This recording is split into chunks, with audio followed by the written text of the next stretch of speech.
আসসালামু আলাইকুম রহমতুল্লাহ নাহমাদুহু ওয়া নুসাল্লি আলা রাসূলিল কারীম আম্মা বাদ। আজকের এই দর্সে যে ফিকহ এর যে প্রকাশ, মাযহাবে ফিকহিয়া যেগুলো রয়েছে, মাযহাবে আরবাআ যেগুলো রয়েছে, সেগুলো কিভাবে প্রকাশ পেয়েছে সেই সম্পর্কে সংক্ষিপ্তভাবে আলোচনা করব। যুহুরুল মাযাহিবিল ফিকহিয়া, ফিকহি মাযহাব প্রকাশ পাওয়া বা কখন প্রকাশ পেয়েছে, কিভাবে প্রকাশ পেয়েছে তা নিয়ে আলোচনা। على الرغم من كثرة الفقهاء المجتهدين في زمان التابعين وأتباعهم যে তাবিঈন এবং আতবায়ে তাবিঈনদের যে জামানা, সেই জামানার মধ্যে অনেক ফুকাহায়ে কেরাম, অনেক মুজতাহিদ ছিলেন। فإن معظمهم كانوا يفتون فيما يعرض عليهم من المسائل। তাবিঈন এবং আতবায়ে তাবিঈনদের সময়ের মধ্যে তার অধিকাংশ ক্ষেত্রে, তাদের অধিকাংশরাই তারা ওই বিষয়ে ফতোয়া দিতেন যে বিষয়টা তাদের নিকট পেশ করা হতো, যে বিষয় গর্ত সেটাই কি ফতোয়া দিতেন। দুনা ইয়াকসুদু বায়ান আল আহকামিল ফিকহিয়া কাকানুনিন মুদাওবিনিন শামিলিন জামিল আবওয়াব। তারা কখনো এই উদ্দেশ্যভাবে কি করতেন না, ফতোয়া দিতেন না বা আলোচনা করতেন না যে সমস্ত ফিকহি বিধিবিধান নিয়ে তারা আলোচনা করবেন একটা নিয়ম হিসাবে, যে নিয়মটা কি হবে, মুদাওয়ান হবে এবং মানুষের জীবন সংশ্লিষ্ট যত বাব রয়েছে সব বাবকে অন্তর্ভুক্ত করবে, এরকম উদ্দেশ্য করে তারা কি দিতেন না, আলোচনা করতেন না বা ফিকহি বিধিবিধান ইস্তেনবাত করতেন না। ওয়াকান الناس يستفتون في مسائله اليومية من يتأثر لهم من أهل بلده।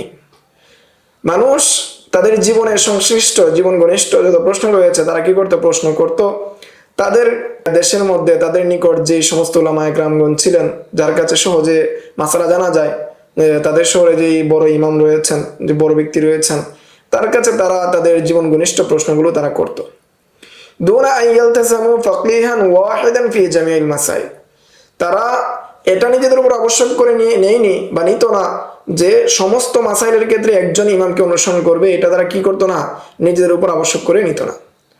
وكان من حكمة الله تعالى أن يدون الفقه في صورة قانون جامع شامل يفي بحاجات الناس المتكاثرة بمرور الأيام।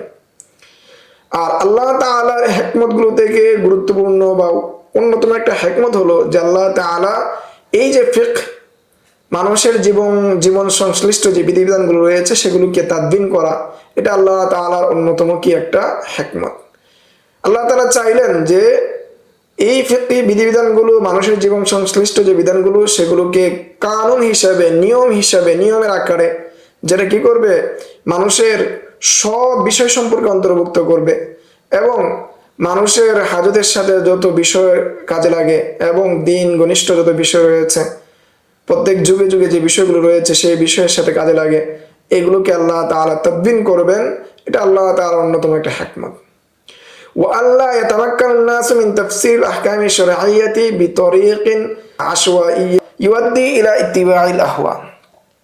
এবং আল্লাহ তামাক্কুন, এটাও সম্ভব না যে ওই সময়টা এমন ছিল, সম্ভব না যে মানুষ কি করবে, শরঈ বিধিবিধানগুলোর কি করবে, তাফসীর করবে, যে এমন কিছুর মাধ্যমে যেটা কি করবে, মানুষকে পৌঁছে দেয় নিজেদের ক্রুপ্রবৃত্তির অনুসরণের দিকে। তারা কি করবে, এর মাধ্যমে ক্রুপ্রবৃত্তির অনুসরণ করবে। নিজেরা যদি সবকিছুরই কি সমাধান নিতে চায়, তাহলে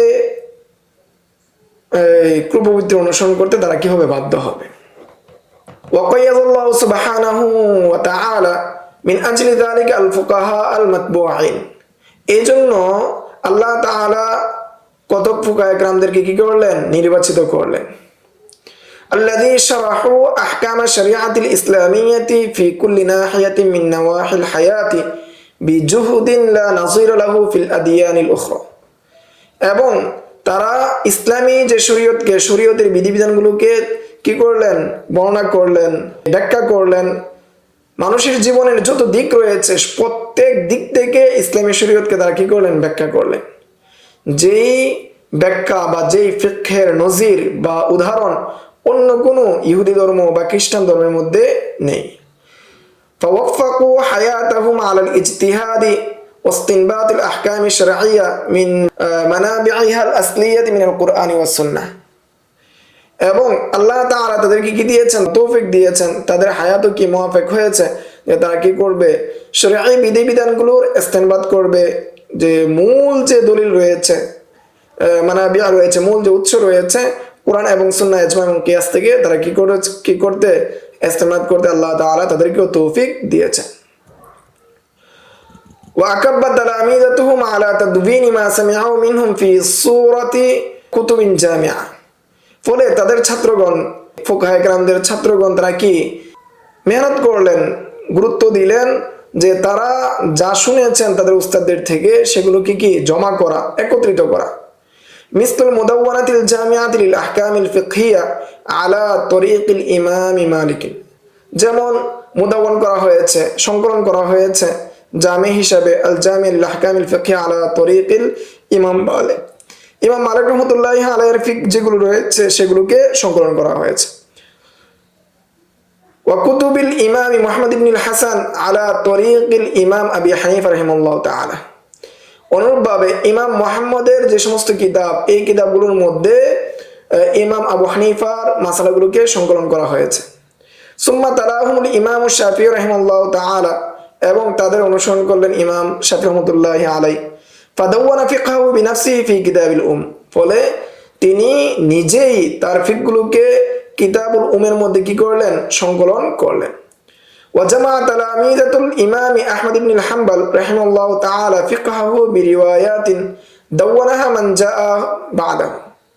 এবং ইমাম আহমদ রহমতুল্লাহ আলাই এর ফিকহগুলোকে এবং তার রিওয়ায়াতগুলোকে সংকলন করেছেন তার পরবর্তী যারা এসেছে, তার ছাত্র যারা এসেছে তারা সেগুলোকে সংকলন করেছেন। আল আরবাআতু বাল কানাত হুনাকা জামাআতুন মিনাল ফুকাহাইল কিবারি নাহাজুল মানহাজ নাফসা। এই চার ইমাম ব্যতীত আরো অনেক ফুকাহায়ে কেরামগণ এই পদ্ধতি অবলম্বন করেছেন। ওয়ালাকিন লাম তুদাওয়ান মাযাহিবুহুম, কিন্তু তাদের মাযহাবগুলো কি হয় নাই, সংকলন হয় নাই, সংরক্ষিত হয় নাই। ওয়ালাম তানতাশির মিসলাল মাযাহিবাল আরবাইয়া, এবং চার মাযহাবের মতো তাদের মাযহাবগুলো তেমনটা ব্যাপকতা লাভ করেনি। ওয়া ইন্নাহা ইন কানা লাহা যিকরুন ফিল কুতুবিল মুআতানিয়াতি বিযিকরি মাযাহিবিল ফুকাহাই জুযিয়ান, যদিও তাদের কথাগুলো যেমন দাউদ জাহিরি সহ ইমাম আউজাঈ, সুফিয়ান সাউরি, সুফিয়ান ইবনে উয়াইনা বা হাসান বসরি, তাদের মাযহাবের কথাগুলো বা তাদের মতামতগুলো বিভিন্নভাবে জুজি হিসাবে আলোচনা এসেছে, কিন্তু কামেল হিসাবে সেটা আসেনি। লা তুজাদুল ইয়াউমা বিসূরাতিহাল মুতাকামিলা, ফলে তাদের যে বিধিবিধানগুলো রয়েছে, তাদের যে ফিকগুলো রয়েছে সেটা পরিপূর্ণভাবে পাওয়া যায় না। ফাকতাসারুন নাসু বিমাশিয়াতিল্লাহি তাআলা আলা মাযাহিবিল ফুকাহাইল আরবা'a, ফলে মানুষ বা মুসলমানগণ আল্লাহ তাআলার ইচ্ছায় এই চার মাযহাবের উপর সীমাবদ্ধ হয়েছেন, এই চার মাযহাবকে গ্রহণ করেছেন। ফান্তাশারাল মাযহাবুল হানাফিয়্যু ফিল ইরাকি, ফলে ফিকহে হানাফি, মাযহাবে হানাফি সেটা ব্যাপকতা লাভ করে ইরাকের মধ্যে। হাত্তা আসবাহাল মাযহাবুস সাইদু ফিল কযাই জামানিল আব্বাসিয়্যিন, ফলে সেই মাযহাবটাই হয়ে গিয়েছিল আব্বাসীদের জামানার সময় বিচার কার্যের মাযহাব বা বিচার কার্যের ফতোয়া। লিকাউনিল ইমাম আবি ইউসুফ কাযিল কযাতি আইয়াম হারুন রশিদ, কেননা আবু ইউসুফ রাহমাতুল্লাহি আলাইহি হারুন রশিদের জামানায় তিনি ছিলেন কাযিল কুযাত, অর্থাৎ প্রধান বিচারপতি। ওয়ান্তাশারা মিনহা ইলা মুআযামিল বিলাদিল ইসলামিয়া, এবং তাদের থেকে সেটা ছড়িয়ে গিয়েছিল ইসলামী অন্যান্য শহরগুলোতে। খাসাতান ফি বিলাদি মা ওয়ারাইন নাহরি, তুর্কিয়া ওয়াল হিন্দ ওয়া সিন্ধ, বিশেষভাবে ফিকহে হানাফিটা ছড়িয়ে গিয়েছে মা ওয়ারাইন নাহর, এশিয়া অঞ্চলের দিকে, তুরস্ক, হিন্দুস্তান এবং সিন্ধ। وأصبح هذا المذهب قانونا رسميا في خلافة العثمانية وما تحتها من البلاد, এবং সেটা রাষ্ট্রীয় নিয়ম হিসাবে সাব্যস্ত হয়েছিল উসমানী জামানার সময়, এবং উসমানী সাম্রাজ্যের অধীনে যে সমস্ত দেশ ছিল সবগুলোর মধ্যে ফিকহে হানাফি অনুযায়ী বিচার বা ফয়সালা করা হতো। ওয়ান্তাশারা মাযহাবুল মালিকিয়্যাতি ফি বিলাদিল মাগরিবি মিনাল আন্দালুস ওয়াল জাযাইর ওয়াল মারাকিশ ওয়া তিউনিস ওয়া গায়রিহা, আর মালিকি মাযহাব ছড়িয়ে গিয়েছিল মরক্কো, আন্দালুস, জাযাইর, মারাকিশ, তিউনিস এই সমস্ত অঞ্চলে। ওয়ান্তাশারা মাযহাবুশ শাফিঈয়্যাতি ফি মিসর ওয়া শাম ওয়া মালয়েশিয়া ওয়া ইন্দোনেশিয়া ওয়া গায়রিহা, অন্যান্য দেশে ছড়িয়ে পড়েছে। কামান তাশারা মাযহাবুল হানাবিলাতি ফি মানাতিক মিন জাজিরাতিল আরব ওয়া গায়রিহা। অনুরূপভাবে হাম্বলি মাযহাব সেটা জাজিরাতুল আরব বা আরব দেশের মধ্যে ব্যাপকতা লাভ করেছিল, তারা সেটাকে গ্রহণ বেশি করেছে। তো অনুরূপভাবে এই চার মাযহাব সেই সময় সংকলন হয়েছে এবং মানুষ গ্রহণ করেছে, এবং ওই চার মাযহাবের বাইরে অন্যান্য মাযহাবের পরিপূর্ণতা না থাকার কারণে এই চার মাযহাবের উপর উম্মতের ইজমা হয়েছে এবং বিভিন্ন দেশে সেটার এখনও বর্তমান সময়ে পরিপূর্ণ অনুকরণীয় অনুসরণীয় হয়ে আসছে। বাকি যারা ব্যক্তিগতভাবে বিভিন্ন মাযহাবের বা বিক্ষিপ্ত আকওয়ালের অনুসরণ করে থাকেন, সেটার মাধ্যমে শুধু সমাজে ফিতনা তৈরি হয়, মুসলমানদের বিভক্তি তৈরি হয়, এছাড়া অন্য কিছু নয়। সামনে এ নিয়ে আমরা আরো বিস্তারিত আলোচনা করব ইনশাআল্লাহ। আসসালামু আলাইকুম ওয়া রাহমাতুল্লাহ। ومن يؤت الحكمة فقد أوتي خيرا كثيرا وما يذكر إلا أولو الألباب